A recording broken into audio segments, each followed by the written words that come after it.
Hello बच्चों, good evening. तो आज हम लोग क्लास 12 फिजिक्स की कहानी शुरू कर रहे हैं। जैसे कि मैंने आपसे बताया था कि हम लोग बहुत जल्द क्लास 12 फिजिक्स की कहानी लेके आने वाले हैं बच्चों। एक एक करके सारे कॉन्सेप्ट हम लोग डिस्कस करेंगे इसमें, ठीक है। आज का जो चैप्टर है, जैसे हम लोग शुरू कर रहे हैं बच्चों, electric charges and electric properties के बारे में हम लोग बात करेंगे। मतलब इलेक्ट्रोस्टैटिस्टिक्स का सबसे पहला टॉपिक हम किसके बारे में डिस्कस करेंगे बच्चों? इलेक्ट्रिक चार्ज के बारे में डिस्कस करेंगे, ठीक। जैसे कि आपको पता होगा कि मैथमेटिक्स में हम लोग बात कर रहे थे अभी तक। अब आज से जो कहानी शुरू होगी वो हमारी किसकी कहानी शुरू होगी बच्चों? हम लोग कहानी शुरू करने जा रहे हैं फिजिक्स की, जो कि बहुत अच्छा टॉपिक है। और हम सबसे पहले, क्योंकि इलेक्ट्रोस्टैटिस्टिक्स और मैग्नेटिज्म पे हम लोग पूरी बात करेंगे, तो चार्ज से रिलेटेड ही डिस्कशन करने वाले हैं। इसलिए थोड़ा चार्ज को हम डेप्थ में समझेंगे कि रियल में चार्ज है क्या, ठीक।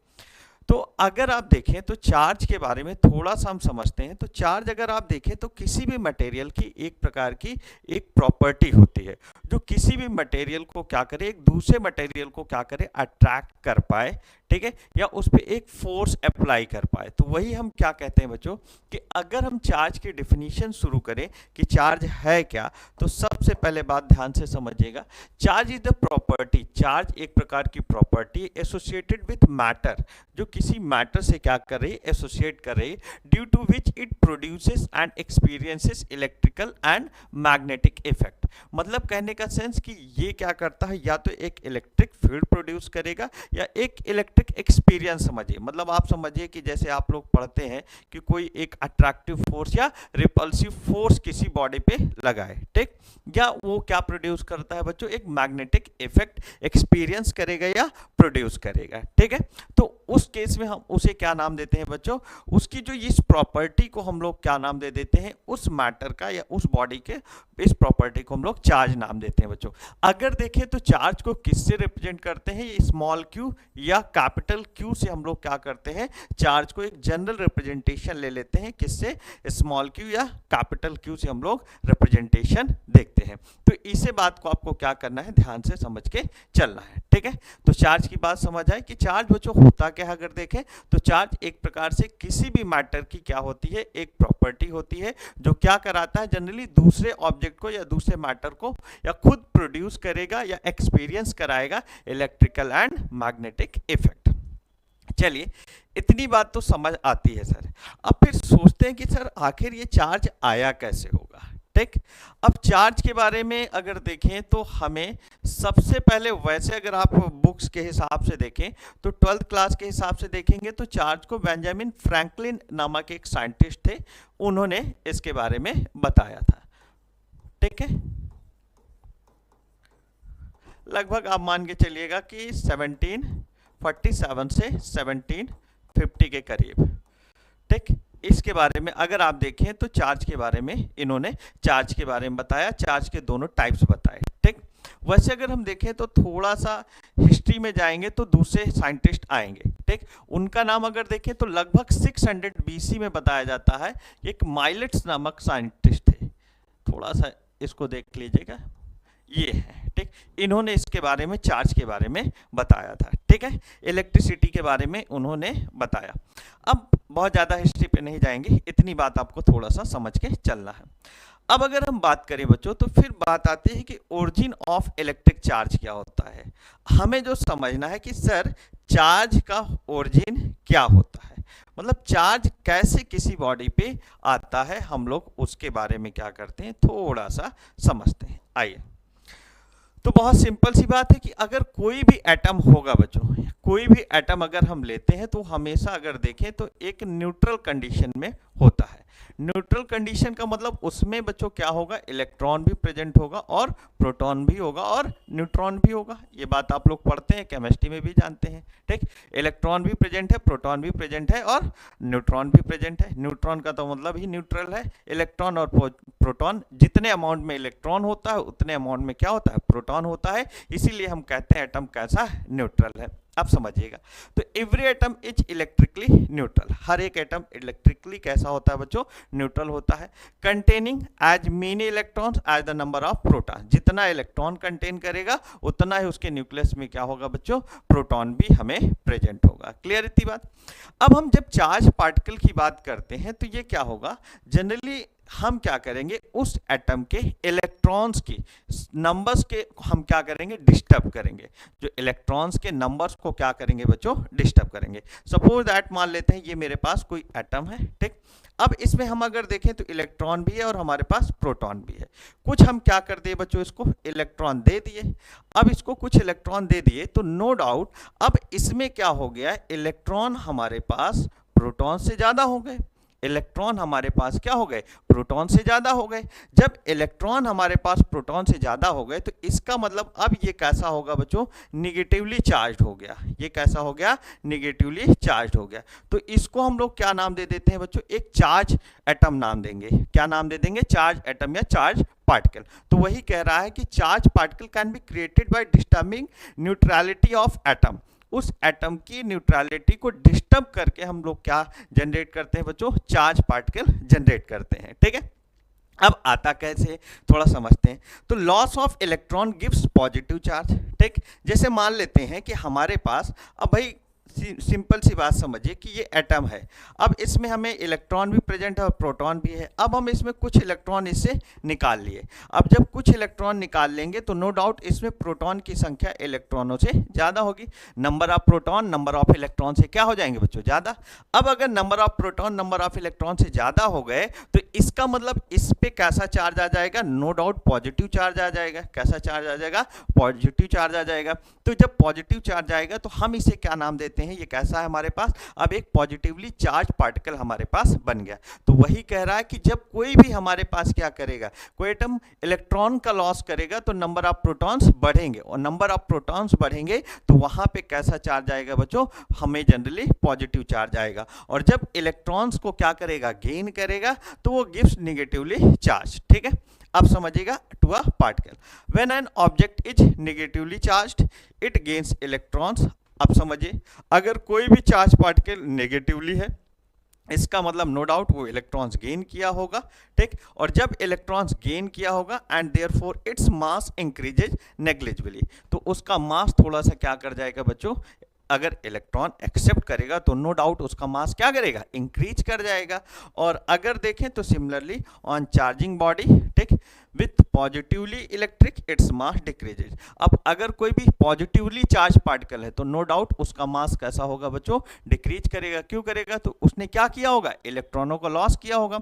जब नंबर ऑफ इलेक्ट्रॉन्स कुछ कम हो गए होंगे तो नो डाउट उसका मास कैसा होगा बच्चों, डिक्रीज कर जाएगा। कैसा हो जाएगा, मास डिक्रीज कर जाएगा। जैसे आपको दिख रहा होगा यहाँ पे कैसा है, पॉजिटिवली चार्ज है, ठीक है। अब पॉजिटिवली चार्ज है तो इसका मतलब इसने कुछ इलेक्ट्रॉन लॉस कर दिए, और जब इलेक्ट्रॉन कुछ लॉस कर दिया तो अब मान लेते हैं इसका मास अब क्या हो गया, m डैश। तो पहले मास m था, अब कितना हो गया, m डैश, ठीक है। तो m डैश क्या होगा बच्चों, m से कम होगा। क्यों, क्योंकि जब इसने नंबर ऑफ इलेक्ट्रॉन लॉस कर दिया। जैसे सपोज दैट मान लेते हैं कि किसी के पास 16 इलेक्ट्रॉन रहे होंगे और 16 प्रोटॉन रहे होंगे, सपोज दैट, ठीक है। अब इससे 2 इलेक्ट्रॉन निकाल लिए। अब 2 इलेक्ट्रॉन निकाल लिए तो अब इसके पास कैसा हो गया बच्चों, अगर देखें तो 14 इलेक्ट्रॉन हो गया और कितने प्रोटॉन हो गए, 16 प्रोटॉन हो गए। तो नो डाउट अब इसका मास अगर m रहा होगा तो इसका मास m डैश है, तो ये m से क्या होगा बच्चों, कम, मतलब कम हो जाएगा, m डैश m से कम होगा। लेकिन ये कैसा हो गया बच्चों, पॉजिटिवली चार्ज हो गया। कैसा हो गया, पॉजिटिवली चार्ज पार्टिकल हमें मिल गया। क्लियर। तो ये कॉन्सेप्ट है किसका बच्चों, पॉजिटिव और नेगेटिव होने का कॉन्सेप्ट है। अब अगर जैसे मान लेते हैं इसी तरीके से देखिए, ये न्यूट्रल था तब ये कहानी थी।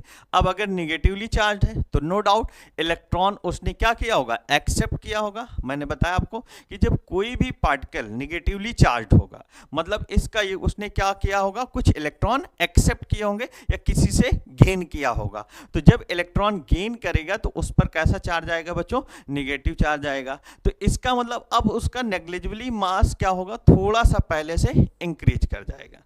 क्लियर। तो इतनी बात आपको इसमें सबसे पहले समझना है। तो अभी तक आपने सबसे पहले किसकी कहानी समझी बच्चों, इलेक्ट्रिक चार्ज क्या है। देखिए अगर हम हिस्टोरिकल बात करें तो एक साइंटिस्ट माइलेटस थे, उन्होंने लगभग 600 BC के नियर अबाउट इसकी इलेक्ट्रिसिटी के बारे में एक कॉन्सेप्ट दिया था, ठीक है। अगर हम देखें तो हम अपने स्टैंडर्ड पे अगर अपने लेवल पे 12th क्लास के हिसाब से बात करें तो हमें जो चार्ज की जनरली अगर देखें तो पॉजिटिव और निगेटिव चार्ज का जो कॉन्सेप्ट था, एक साइंटिस्ट थे बेंजामिन फ्रैंकलिन, इन्होंने इसके बारे में नियर अबाउट 1747 से 1750 के बीच बताया था। अब देखें क्यों ये बता रहा हूँ, क्योंकि ये कभी कभी बच्चों एक जैसे कोई भी सीयूटी का एग्जाम दे रहा है या नीट का एग्जाम दे रहा है तो वहाँ तो सब क्वेश्चन ऑब्जेक्टिव बनने हैं, तो ऑब्जेक्टिव में एक अच्छा क्वेश्चन ये देखने को मिल सकता है। ठीक है, अब फिर उसके बाद हमने ओरिजिन ऑफ इलेक्ट्रिक चार्ज की कहानी समझ ली, लगभग आप इतनी बात इसको समझ गए होंगे। ठीक है, अब आते हैं बच्चों टाइप्स ऑफ इलेक्ट्रिक चार्ज। किसके बारे में बात करेंगे? टाइप्स ऑफ इलेक्ट्रिक चार्ज की कहानी हम समझेंगे, देखेंगे कि इलेक्ट्रिक चार्ज क्या होता है बच्चों, बहुत ध्यान से आपको समझना है। किसकी कहानी समझेंगे? Types of electric charge. देखिए जनरली अगर देखें तो कोई भी चार्ज को क्यू या किससे, स्मॉल क्यू या जनरली अगर देखें तो कैपिटल क्यू से रिप्रेजेंट करते हैं। अब फिर बात अगर यहां से देखते हैं बच्चों तो हमें इसके दो टाइप देखने को मिलते हैं, एक पॉजिटिव चार्ज और एक नेगेटिव चार्ज। ऊपर आपको समझ में आ गया होगा। इनके बारे में किसने बताया? मैंने आपको बता दिया, बेंजामिन फ्रैंकलिन ने इसके बारे में बताया। ठीक है, तो हमें यहाँ पे दो टाइप के चार्ज एग्जिस्ट करेंगे, एक कैसा चार्ज होगा? पॉजिटिव चार्ज होगा, और एक कैसा चार्ज होगा? नेगेटिव चार्ज होगा। कोई डाउट इसमें? अब समझते हैं सर। अगर देखें तो जो हमारे पास पॉजिटिव चार्ज होगा, अगर दो सेम टाइप के चार्ज मिल गए, क्या हो गए बच्चों? दो सेम टाइप के चार्ज हो गए, तो नो डाउट ये एक दूसरे को क्या करेंगे बच्चों? रिपेल करेंगे। तो अगर देखें तो पॉजिटिव चार्ज भी हमें क्या होंगे? एक दूसरे को रिपेल करेंगे। दो नेगेटिव चार्ज ले लिए, ये भी एक दूसरे को क्या करेंगे बच्चों? रिपेल करेंगे। कहने का मतलब अगर देखें तो ये तो एक आप समझिए नेचर का एक रूल है कि हमेशा सेम के बीच कैसा होता है? अगर देखें रिपल्सन होता है, और अपोजिट के बीच हमेशा कैसा होता है? तो बच्चों अगर देखें तो हमें चार्ज में हमेशा क्या समझना पड़ता है कि अपोजिट के बीच हमारे पास कैसा होगा? हमेशा अट्रैक्शन होगा। अपोजिट के बीच हमेशा कैसा होता है? अट्रैक्शन होता है। और सेम के बीच आपको बच्चों बता ही चुके हैं, सेम के बीच हमेशा कैसा होता है? जैसे सेम तो इसके बीच बच्चों कैसा होगा? रिपल्शन होगा। कैसा होगा? रिपल्सन। जैसे minus minus and plus plus, इसके बीच हमें क्या देखने को मिलेगा? रिपल्शन देखने को मिलेगा। तो ये बात आप लोग जानते हैं बच्चों कि हमेशा सेम है। अगर सेम टाइप के लोग हैं तो उनके बीच हमेशा क्या होगा बच्चों? अगर देखें तो रिपल्सन होगा। ठीक है, नेचर ही ये हमारा नेचर ही है कि सेम के बीच हमेशा रिपल्सन होता है, और अपोजिट के बीच हमेशा कैसा होता है बच्चों? अट्रैक्शन हमें देखने को मिलता है। चलिए बढ़ते हैं आगे। अब आते हैं बच्चों यूनिट ऑफ इलेक्ट्रिक चार्ज। हमें क्या समझना है बच्चों कि ये अगर देखें तो जो हम इलेक्ट्रिक चार्ज पढ़ रहे हैं, देख रहे हैं, इसकी बच्चों यूनिट क्या होती है? अब यूनिट की कहानी समझिएगा। आपको पता है दो यूनिट समझना, एक एसआई यूनिट और एक सीजीएस यूनिट। ठीक है, तो एसआई यूनिट बच्चों क्या मिलेगी? इसकी कूलम मिलती है। और अगर हम देखेंगे तो स्मॉलर में अगर हम देखें तो इसको मिली कूलम भी बोल देते हैं, माइक्रो कूलम भी बोल देते हैं, नैनो कूलम भी हम लोग नाम दे देते हैं। ऐसे अगर आप देखेंगे तो कई हम लोग इसको छोटे छोटे नाम होते हैं जो हम क्या कर सकते हैं, इसको समझते हैं। ठीक है, जैसे स्मॉलेस्ट यूनिट भी हम लोग ले लेते हैं, जैसे मिली कूलम ले लिया। अगर आप देखें तो इस तरीके से आपको एक मिली कूलम देखने को मिल जाएगा। साथ में आपको अगर देखें तो माइक्रो कूलम देखने को मिल जाता है। ये सब छोटी छोटी बातें हैं जो समझने के लिए आपको रहता है।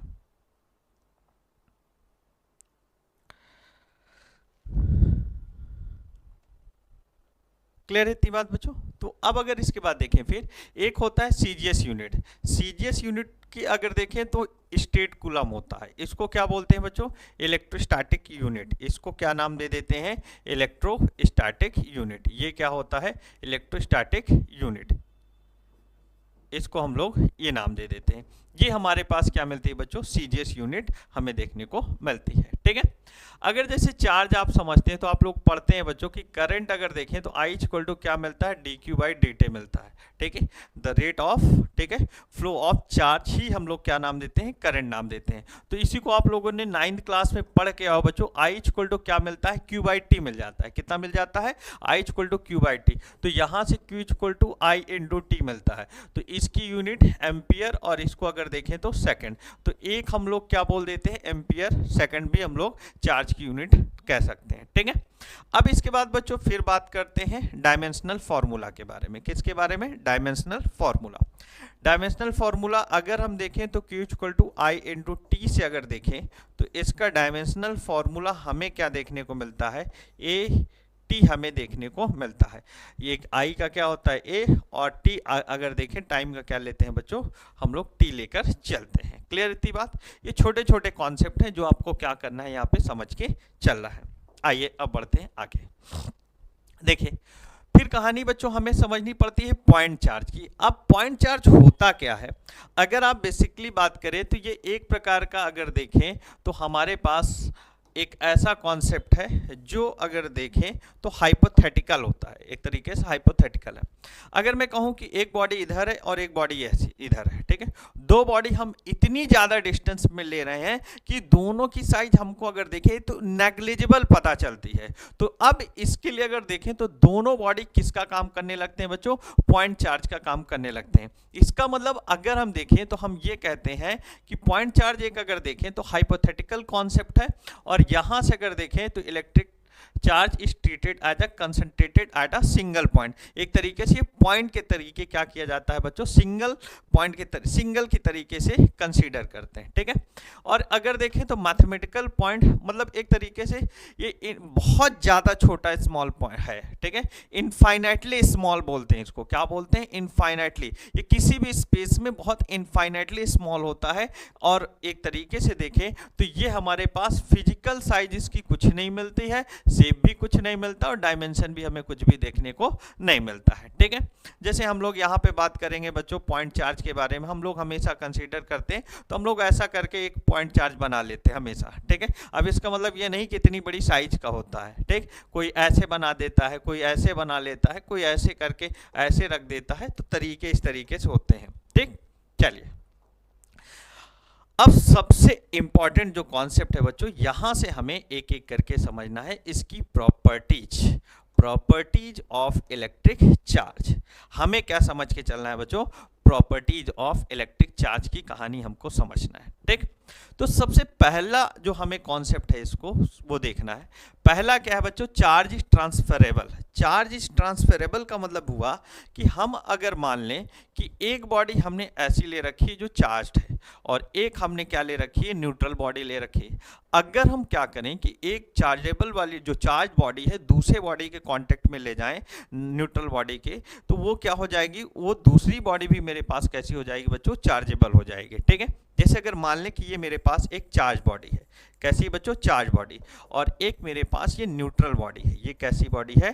न्यूट्रल है। अगर इन दोनों को आपस में कांटेक्ट में लेके आए, आपस में बच्चों, ये चार्ज बॉडी है, ठीक है, और ये मेरे पास न्यूट्रल है, अगर इनको आपस में कांटेक्ट में लेके आए तो अब दोनों बॉडी कैसी हो जाएगी बच्चों? चार्ज हो जाएगी। कैसी, क्यों चार्ज हो जाएगी? क्योंकि होता क्या है यहाँ पे बच्चों, जो भी इसमें मेरे पास अगर देखेंगे जो चार्ज बॉडी होगी, यहाँ से इसमें इलेक्ट्रॉनों का क्या हो जाएगा? ट्रांसफर हो जाएगा। सपोज दैट जैसे मान लेते हैं इसमें पॉजिटिव चार्ज है, ठीक है, इसमें क्या है? पॉजिटिव चार्ज है, ठीक। अब पॉजिटिव चार्ज है तो ये क्या करेगा? न्यूट्रल बॉडी है। अब जब इसके करीब आएगा तो ये इलेक्ट्रॉन एक्सेप्ट करने की कोशिश करेगा, तो यहाँ से कुछ इलेक्ट्रॉन यहाँ ट्रांसफर हो जाएंगे, तो इसमें कैसा चार्ज आ जाएगा? पॉजिटिव चार्ज आ जाएगा, ठीक है। तो इस तरीके से कॉन्सेप्ट आप समझ सकते हैं कि जब दो बॉडी कॉन्टेक्ट में आती है तो जनरली इलेक्ट्रॉनों के ट्रांसफर होने की वजह से क्या होता है?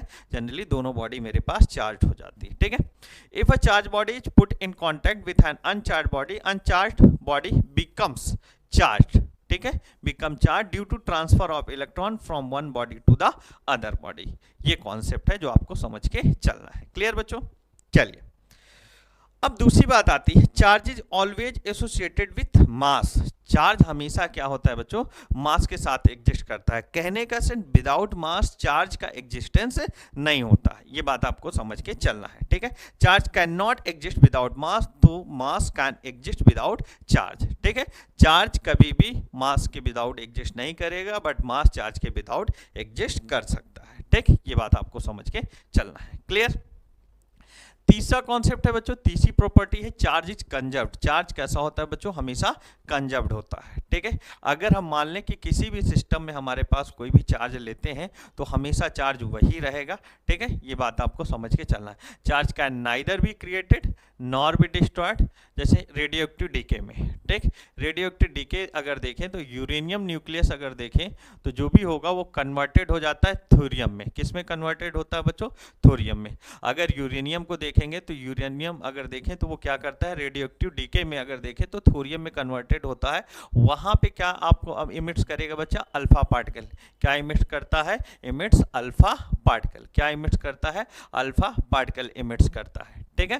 तो अगर देखें तो हमें इलेक्ट्रॉन अगर देखें तो एक तरफ से दूसरे तरफ में कम हो जाती है, बट अगर बात देखें बच्चा, जैसे मान लेते हैं यूरेनियम 92 होता है बच्चों, अगर रेडियो एक्टिव डीके हुआ यहाँ पे तो थोरियम मेरे पास यहाँ से जो मिलता है अगर देखें तो ये 90, इसको ऐसे लिख दे बच्चा, 90 हमें थोरियम प्लस 2 अल्फा पार्टिकल ये हमें देखने को मिलता है। तो इसमें हम अगर देखें तो इलेक्ट्रॉन कितने हैं? 92 हैं। यहाँ पे कितने हैं बच्चों? 90।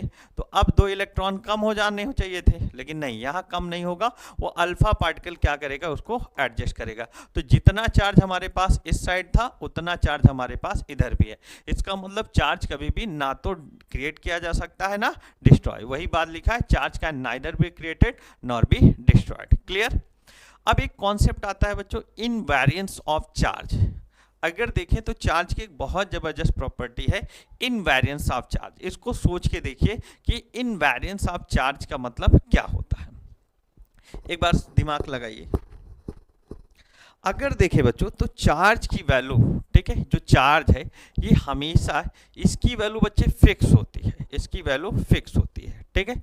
ऐसा नहीं है कि अगर हम देखें कि चार्ज को जब हम मूव करा दें, चार्ज को क्या करा दें? मूव करा दें। मूव करने का मतलब इसको कुछ वेलोसिटी दे दें तो इसकी चार्ज की जो वैल्यू होगी, वैल्यू ऑफ चार्ज चेंज हो जाएगी। Value of charge no change, ठीक है, इसकी वैल्यू पे कोई भी चेंज नहीं होता है। इसका मतलब अगर आप देखें तो इनवेरिएंस ऑफ चार्ज का सेंस ये है कि चार्ज हर जगह एक ही वैल्यू कंसीडर करता है, ऐसा नहीं है कि उसकी वैल्यू कॉन्टिन्यूअस, मतलब उसकी वैल्यू चेंज हो जाएगी, ठीक। तो ये बात आपको समझना है कि जैसे हम इलेक्ट्रॉन है, अगर हम मान लेते हैं कि इलेक्ट्रॉन, मान लेते हैं कोई भी चार्ज है, मान लेते हैं वो इलेक्ट्रॉन है। अब इसकी वैल्यू आपको पता है 1.6 × 10⁻⁻19 कूलम होती है, ठीक है, ये बात आप जानते हैं। अब अगर देखिए मैग्नीट्यूड की बात कर रहे हैं, अगर हम इसको क्या करें, स्पीड ऑफ लाइट से अगर भेज दें तो अब क्या इसकी अगर देखें तो क्या इसकी वैल्यू बदल जाएगी? नहीं, इसकी वैल्यू नहीं बदलेगी। कहने का सेंस अगर देखें तो हमें कभी भी चार्ज की वैल्यू चेंज नहीं होगी। इसी को हम लोग क्या नाम देते हैं बच्चों? इनवेरिएंस ऑफ चार्ज कहते हैं। इसी को हम क्या कहते हैं? इनवेरिएंस ऑफ चार्ज कहते हैं। क्लियर? चलिए, फिर इसके बाद बच्चों एक बहुत अच्छा कॉन्सेप्ट आता है। अगर देखें तो हम बोलते हैं उसको, हम कहते हैं कि चार्ज अगर देखें तो नेक्स्ट प्रॉपर्टी है charge produces electric field and magnetic field. ये बात तो आपको शुरू से ही मैंने बताया है। चार्ज रियल में अगर देखें तो कहानी चार्ज की हमने कैसे शुरू की थी कि कोई भी बॉडी या कोई भी मैटर है, ठीक है, वो जो क्या करे, प्रोड्यूस करे, ठीक है, प्रोड्यूस करे या एक्सपीरियंस करे। क्या एक्सपीरियंस करता है? इलेक्ट्रिक इफेक्ट या मैग्नेटिक इफेक्ट। दैट मीन्स यहां से चार्ज की एक खास प्रॉपर्टी क्या है बच्चों? Charge produces electric field and magnetic field. Charge क्या प्रोड्यूस करता है बच्चों? इलेक्ट्रिक फील्ड और मैग्नेटिक फील्ड प्रोड्यूस करता है। कैसे समझिएगा, अगर मेरे पास मान लेते हैं चार्ज किस में है बच्चों? चार्ज मेरे पास रेस्ट में है। किस में है बच्चा? चार्ज मेरे पास रेस्ट में है, ठीक है। तो ये सिर्फ क्या प्रोड्यूस करता है बच्चों? इलेक्ट्रिक फील्ड प्रोड्यूस करेगा। ये सिर्फ क्या प्रोड्यूस करेगा? अगर देखें तो अगर कोई भी रेस्ट में चार्ज है तो वो सिर्फ क्या देता है? इलेक्ट्रिक फील्ड देता है। लेकिन अगर चार्ज को हम क्या करा रहे हैं बच्चों? चार्ज को अगर हम मान लेते हैं कि हम इसको v वेलोसिटी से, ठीक है, अगर देखें यूनिफॉर्म वेलोसिटी है, कैसी है? यूनिफॉर्म वेलोसिटी है, इसको मूव करा दें। क्या करा दें बच्चों? मूव करा दें, ठीक। तब हमें क्या प्रोड्यूस होगा?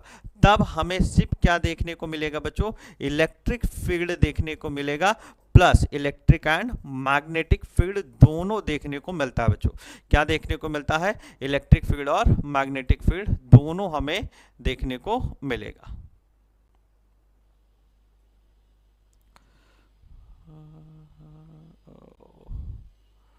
ठीक है, इलेक्ट्रिक फील्ड और मैग्नेटिक फील्ड दोनों हमको देखने को मिलता है बच्चों, ठीक। लेकिन अगर यहीं पे मैं बता दे रहा हूं, समझिएगा, चलिए यहां पे बताता हूं, इसको इधर थोड़ा नोट कर लीजिएगा। इस पॉइंट का ये कॉन्सेप्ट है, इसका है, ठीक है। चलिए, लेकिन बच्चों अगर मेरे पास हम क्या करें, चार्ज को एक एक्सेलरेटेड मोशन कराएं, कैसा कराएं, एक्सेलरेटेड मोशन कराएं।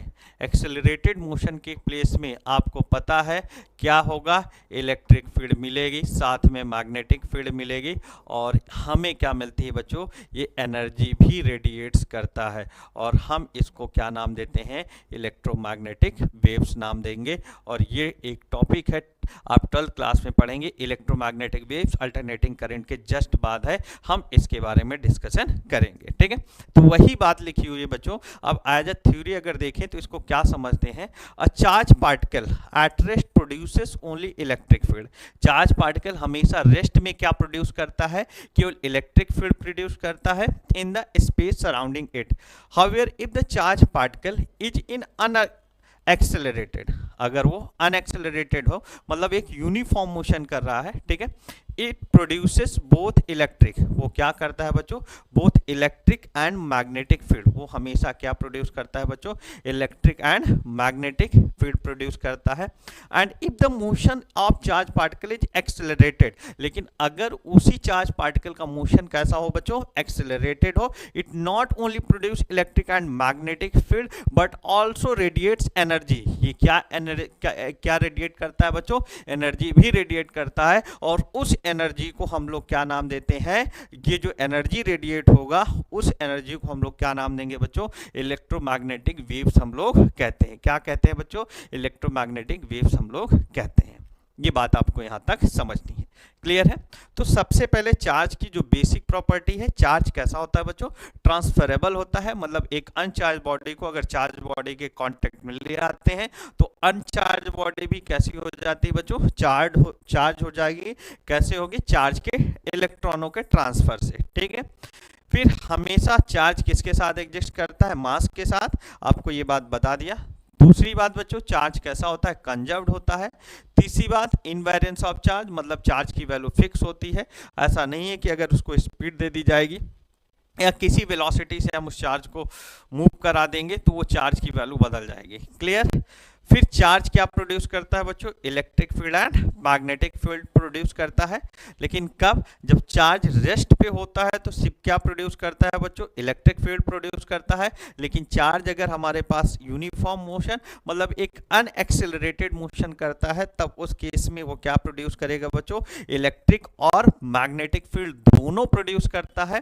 बट चार्ज अगर मेरे पास कैसा है बच्चों, एक्सेलरेटेड मोशन कर रहा है, कैसा मोशन कर रहा है, एक्सेलरेटेड मोशन कर रहा है, तो नो डाउट चार्ज क्या होगा बच्चों, जनरली अगर देखें तो इलेक्ट्रिक फील्ड, मैग्नेटिक फील्ड और साथ में एक एनर्जी रेडिएट करेगा, और वो एनर्जी किसके फॉर्म में रेडिएट करता है, इलेक्ट्रोमैग्नेटिक वेव्स के फॉर्म में रेडिएट करता है। क्लियर इतनी बात, तो यहां तक इतनी बात अगर समझ गए हैं तो अब नेक्स्ट कॉन्सेप्ट ध्यान से देखिए एक बार, इसको भी रीड कर लीजिए, फिर इसके बारे में बात आपको समझाते हैं बच्चों। देखें, बहुत बेसिक है, चार्ज के कॉन्सेप्ट आपको सारे क्लियर होने चाहिए, सारे पॉइंट क्लियर रहने चाहिए, ऐसा नहीं कि कंफ्यूजन और ये क्या है, ऐसा है, ये है, वो है, ठीक है। आपको पहली क्लास है तो थोड़ा सा बेसिक सीख लीजिए, इसके बाद एक छोटा सा और एक क्लास आएगी मेथड ऑफ चार्जिंग, फिर हम लोग शुरू करेंगे कूलम्स लॉ से, और वहाँ पे हम जबरदस्त बात करेंगे बच्चे, ठीक है। फिर हम लोग कूलम्स फोर्स के बारे में डिस्कस करेंगे, मतलब एक अच्छा टॉपिक अब आपको देखने को मिलना शुरू हो जाएगा, ठीक। चलिए इसको भी ध्यान से देखिए बच्चों, charge resides on the surface of conductor, पहले इसको समझ लीजिएगा। Charge resides on the surface of conductor, मतलब ये होता है बच्चों कि अगर मान लेते हैं कि मेरे पास कोई कंडक्टिंग बॉडी है, तो पहले समझिए कि एक कंडक्टर क्या होता है और एक इंसुलेटर या नॉन कंडक्टर, ठीक। कंडक्टिंग जो भी बॉडी होती है उसमें फ्री इलेक्ट्रॉन बहुत प्रेजेंट होते हैं, और उन फ्री इलेक्ट्रॉन अगर देखें तो बहुत इजीली मूव करते हैं, वो क्या करते हैं, बहुत इजीली मूव करते हैं, ठीक है। अगर मेरे पास कोई सपोज दैट ये कंडक्टर दिया हुआ है बच्चों, ठीक है, ये मेरे पास कोई एक कंडक्टिंग बॉडी दी हुई है, अब मैं इसके पास भाई नो डाउट इलेक्ट्रॉन भी होंगे और प्रोटॉन भी होंगे, क्लियर। ये एक मेरे पास न्यूट्रल बॉडी है, क्या है बच्चों, एक न्यूट्रल बॉडी है। जब ये न्यूट्रल बॉडी है तो अब हम जब इसको क्या करेंगे, थोड़ा सा समझिए, अगर ये न्यूट्रल बॉडी, इसको मैं चार्ज कर रहा हूँ, इसको चार्ज दे रहा हूं। अब चार्ज दूंगा तो नो डाउट अगर मैं इसको चार्ज करूंगा तो भाई मेरे पास यहां से क्या होंगे बच्चे, ठीक है, एक्सेस चार्ज होंगे। तो वो एक्सेस चार्ज क्या होता है, जनरली इलेक्ट्रॉनों के रिपल्सन की वजह से क्या होगा, वो इसके आउटर सरफेस पे चला जाता है, ठीक है, इसके क्या करेगा बच्चों, आउटर सरफेस पे चला जाएगा। तो जो भी हम इसको जब चार्ज करेंगे बच्चों तो यहाँ पे हमारे पास क्या देखने को मिलेगा, अब यहाँ पे हमेशा चार्ज क्या करेंगे, यहाँ पे आउटर सरफेस पे आ जाएंगे। चार्ज कहाँ पे आ जाएगा बच्चों, अगर मान लीजिए इसे पॉजिटिवली चार्ज कर रहे हैं तो हमें पॉजिटिव चार्ज कहाँ पे आ जाएगा, इसके आउटर सरफेस पे आ जाएगा, ठीक है। तो वही पूरा प्रोसेस हमें बताया गया है कि charge resides on the outer surface of conductor because like charges repel and try to get as far away as possible from one another, ठीक भाई। अगर देखें तो नो डाउट हमारे पास क्या करेंगे, सेम टाइप के चार्ज एक दूसरे को रेपेल करेंगे, ये बात पढ़ चुके हैं। तो क्या होगा, जो भी एक्सेस चार्ज होंगे वो क्या होंगे, यहाँ से दूर जाएंगे, और दूर जाएंगे तो क्या होंगे, वो आउटर सरफेस पे जमा हो जाते हैं। क्लियर इतनी बात। तो वही लिखा हुआ है, as possible from another and stay at the farther distance from each other which is outer surface of the conductor. This is why a solid and hollow conducting sphere of same outer radius will be hold maximum equal charge and so bubble expand on charging, ठीक है। so bubble भी क्या करता है, charging पे expand करता है, वो इसी की वजह से एक्सपैंड करता है। क्लियर इतनी बात बच्चों। चलिए फिर एक अगर देखें तो charge leaks from sharper point, इसका मतलब थोड़ा समझिएगा कि अगर आप देखें बच्चों मेरे पास एक यूनिफॉर्म बॉडी है, ठीक है, जैसे ये है। अब यूनिफॉर्म बॉडी है तो हमारे पास क्या करेगा, चार्ज इसके मतलब इक्वली डिस्ट्रीब्यूट हो जाता है। चार्ज क्या करता है बच्चों, इक्वली डिस्ट्रीब्यूट हो जाता है। लेकिन सपोज दैट ऐसा कुछ होता, मेरे पास कुछ ऐसा होता, ठीक है, मान लीजिए कुछ ऐसा है,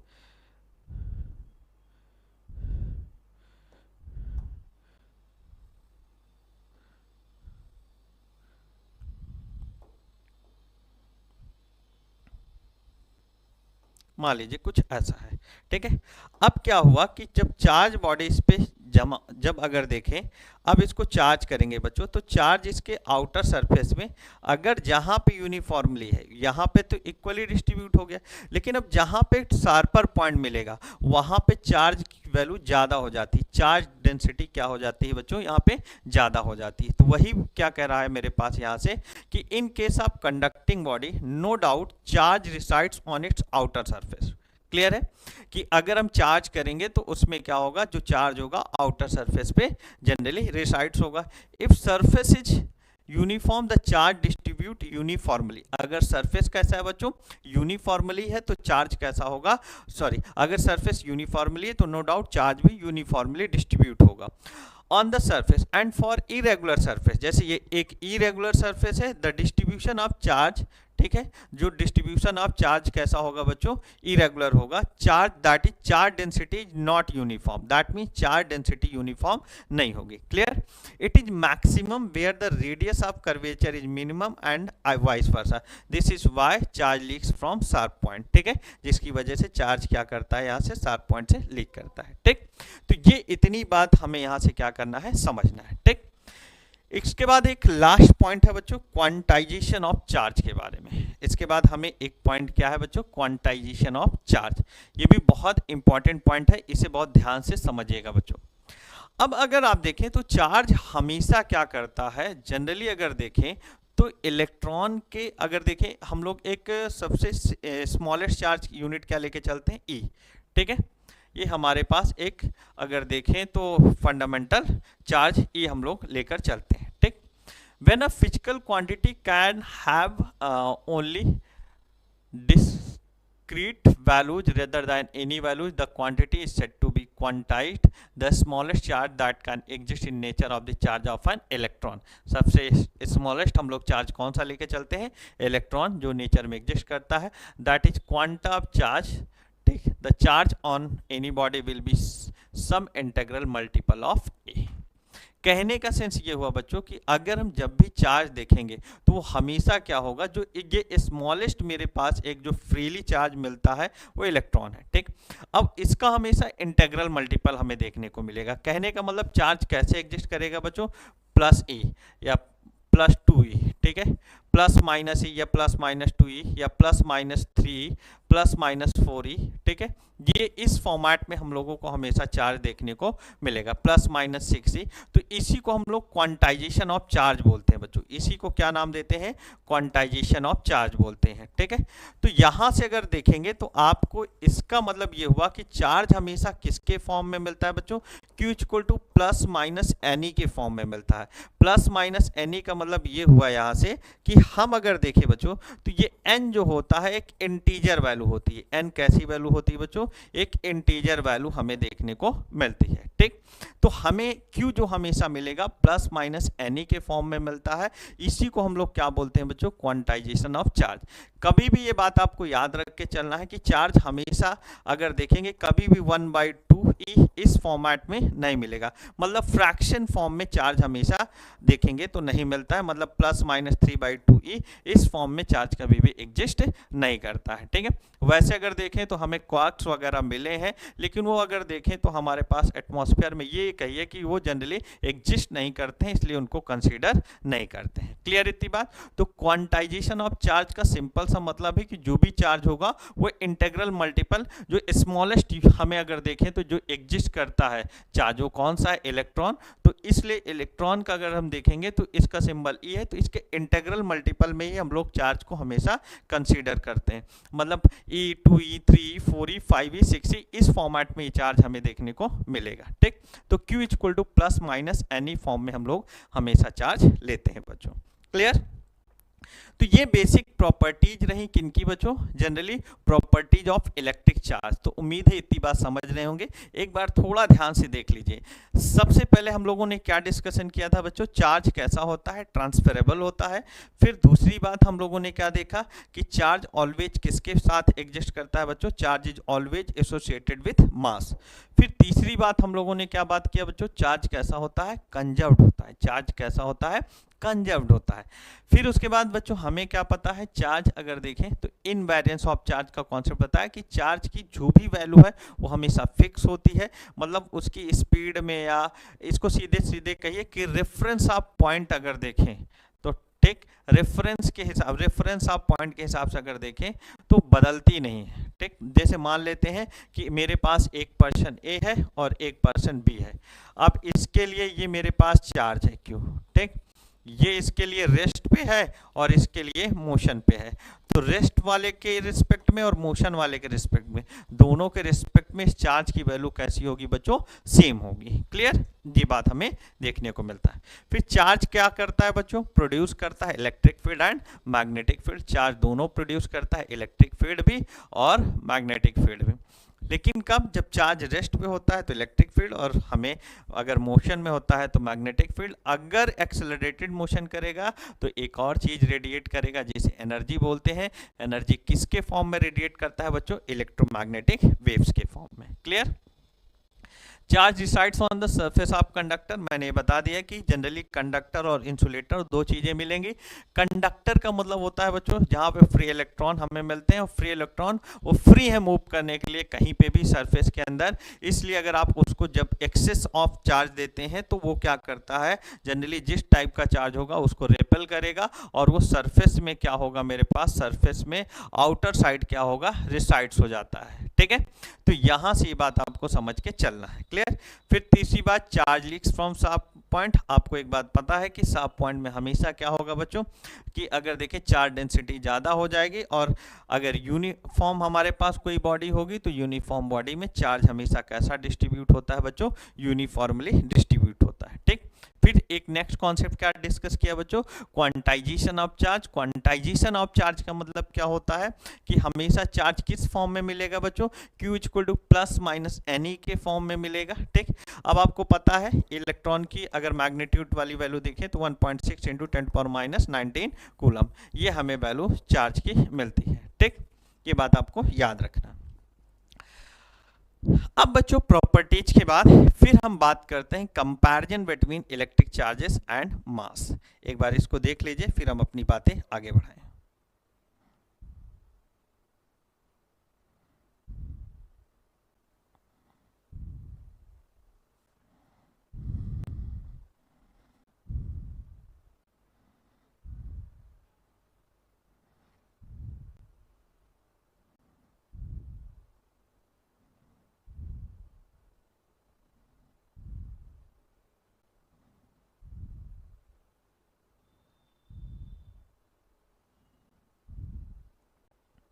ध्यान से देख लीजिए, फिर आगे बढ़ते हैं बच्चों।